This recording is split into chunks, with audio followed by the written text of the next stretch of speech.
Hi hello welcome back. ഇന്നത്തെ recipe റവ വെച്ചിട്ടുള്ള നല്ല ടേസ്റ്റി ആയിട്ടുള്ള ഒരു സ്നാക്സിൻ്റെ റെസിപ്പിയാണ്.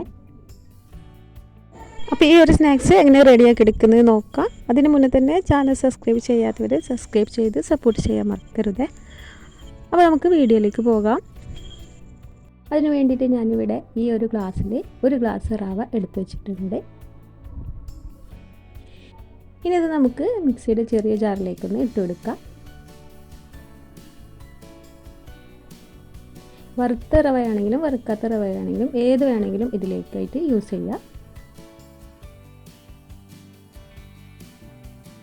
അപ്പോൾ ഇനി ഇതൊന്ന് പൊടിച്ചെടുത്തിട്ട് വരാം. അപ്പോൾ ദാ ഞാനിവിടെ പൊടിച്ചെടുത്തിട്ടുണ്ട്. കുറച്ചൊരു തരിയോട് കൂടെയായിട്ടാണ് പൊടിച്ചെടുത്തിട്ടുള്ളത്. ഫൈനായിട്ട് പൊടിച്ചെടുക്കേണ്ട ആവശ്യമില്ല. ഇതാ ഇത്രയും തരിയോട് കൂടെ തന്നെ പൊടിച്ചെടുത്താൽ മതി. അപ്പോൾ ഇനി ഇത് വേറൊരു പാത്രത്തിലേക്ക് നമുക്ക് മാറ്റി കൊടുക്കാം. ഇനി ഇതിലേക്ക് അതേ ഗ്ലാസ് തന്നെ അര ഗ്ലാസ് തൈരാണ് ചേർത്ത് കൊടുക്കുന്നത്. അത്യാവശ്യം പുളിയുള്ള തൈര് തന്നെ ചേർത്ത് കൊടുക്കുക. പിന്നെ ഇതിലേക്ക് അതേ ഗ്ലാസ് തന്നെ അര കപ്പ് വെള്ളം കൂടി ഒഴിച്ചു കൊടുക്കുന്നുണ്ട്.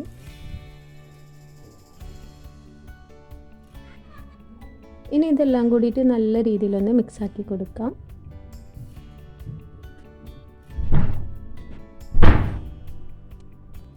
ഇനി നല്ല രീതിയിൽ മിക്സാക്കിയിട്ട് ഇത് നമുക്കൊന്ന് ഒരു 1/4 മണിക്കൂർ തൊട്ട് 20 മിനിറ്റ് വരെ റെസ്റ്റ് ചെയ്യാനായിട്ട് വെക്കണം.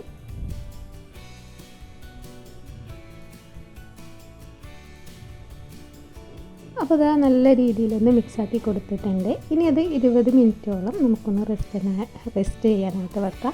ആ സമയം കൊണ്ട് ഇത് ഒന്നും കൂടെ ഒന്ന് കുതിർന്ന് റവയൊക്കെ കുതിർന്ന് ആ പുളിയൊക്കെ അതിലേക്ക് പിടിച്ച് കിട്ടും. അപ്പോൾ ഇതാ 20 മിനിറ്റ് കഴിഞ്ഞിട്ടുണ്ട്. ഇനി ഇതിലേക്ക് മീഡിയം സൈസിലുള്ള ഒരു സവാള ചെറുതാക്കി അരിഞ്ഞത് ചേർത്ത് കൊടുക്കുന്നുണ്ട്. അതേപോലെ തന്നെ ഒരു പച്ചമുളക് ഞാനിവിടെ ചെറുതാക്കി അരിഞ്ഞിട്ട് കൊടുക്കുന്നുണ്ട്. അതേപോലെ തന്നെ ഒരു ടീസ്പൂണോളം ഇഞ്ചി ചെറുതാക്കി അരിഞ്ഞതും കൂടി ചേർത്ത് കൊടുക്കുന്നുണ്ട്. എരിവൊക്കെ നിങ്ങളുടെ അളവിനനുസരിച്ച് പച്ചമുളകൊക്കെ എടുക്കുക. പിന്നെ കുറച്ച് കറിവേപ്പിലയും കൂടി ചെറുതാക്കിയിട്ട് അരിഞ്ഞ് കൊടുത്തിട്ടുണ്ട്. ഇതെല്ലാം കൂടി നല്ല രീതിയിലൊന്ന് മിക്സാക്കി കൊടുക്കാം.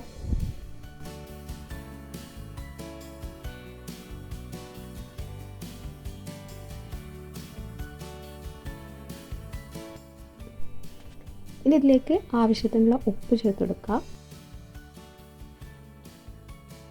അതേപോലെ തന്നെ ഒരു 1/4 ടീസ്പൂണോളം ബേക്കിംഗ് സോഡ ചേർത്ത് കൊടുക്കുന്നുണ്ട്. ഒരു നുള്ള് ചേർത്ത് കൊടുത്താൽ മാത്രം മതി. ഇനി ഞാനിവിടെ 2 മീഡിയം സൈസിലുള്ള ഉരുളക്കിഴങ്ങ് ഉപ്പൊക്കെ ഇട്ട് വേവിച്ച് ഉടച്ച് വെച്ചിട്ടുള്ളതാണ്. ഇതും കൂടി ചേർത്ത് കൊടുക്കുന്നുണ്ട്.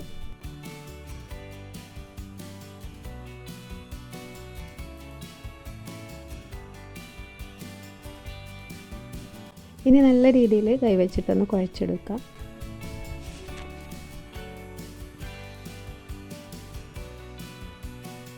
അപ്പോൾ ഇതാ നല്ല രീതിയിൽ കൈവച്ചിട്ടൊക്കെ കുഴച്ചെടുത്തിട്ടുണ്ട്. ഈ ഒരു പരുവത്തിലാണ് ഈ മാവ് വേണ്ടത്. അധികമായിട്ട് ലൂസാവാനും പാടില്ല, എന്നാൽ അധികമായിട്ട് കട്ടിയാവാനും പാടില്ല. നമ്മൾ വടയൊക്കെ ഉണ്ടാക്കുന്ന അതേ ഒരു രീതിയിലുള്ള മാവാണ് ഇതിലേക്ക് വേണ്ടത്. ഇനി നമുക്കിത് ചുട്ടെടുക്കാം. അതിനായിട്ട് ഒരു ചീനച്ചട്ടി എടുത്ത് വെച്ചിട്ടുണ്ട്.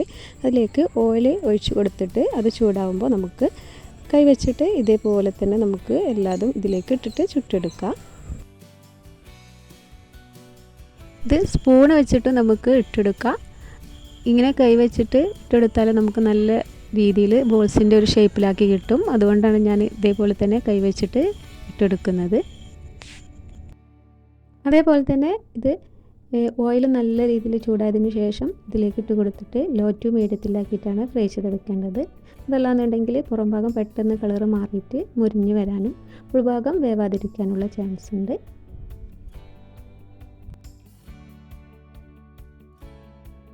അപ്പോൾ ഇതാ ഇത് ഒരു ഭാഗം ഗോൾഡൻ കളറായി വന്നിട്ടുണ്ട്. ഇത് നമുക്ക് തിരിച്ച് മറിച്ചിട്ട് ഇത് വേവിച്ചെടുക്കാം.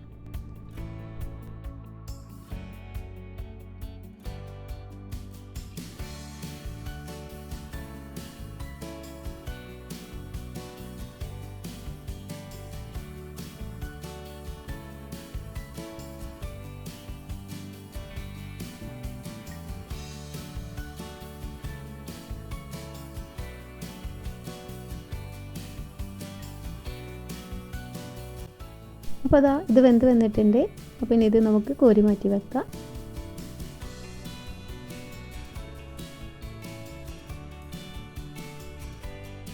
അപ്പോൾ അതാ ആദ്യത്തേത് ഇവിടെ നല്ല രീതിയിൽ റെഡിയായി വന്നിട്ടുണ്ട്.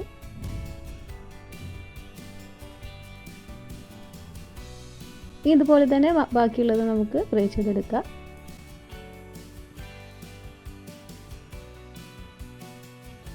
അത് ഫ്രൈ ചെയ്തെടുക്കുമ്പോൾ മീഡിയം ടു ലോ ഫ്ലെയിമിലാക്കിയിട്ട് ഫ്രൈ ചെയ്തെടുക്കുക.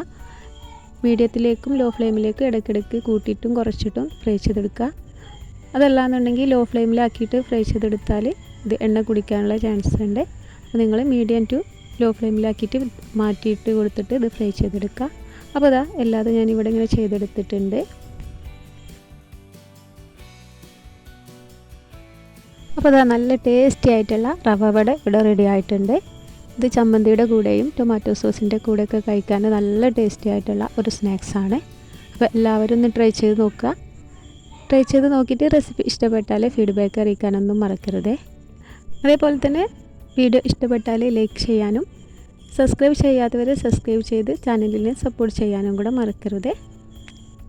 അപ്പോൾ ഇന്നത്തെ ഈ റെസിപ്പി എല്ലാവർക്കും ഇഷ്ടപ്പെട്ടെന്ന് വിചാരിക്കുന്നു. പുതിയൊരു റെസിപ്പിയുമായിട്ട് വീണ്ടും കാണാം. താങ്ക്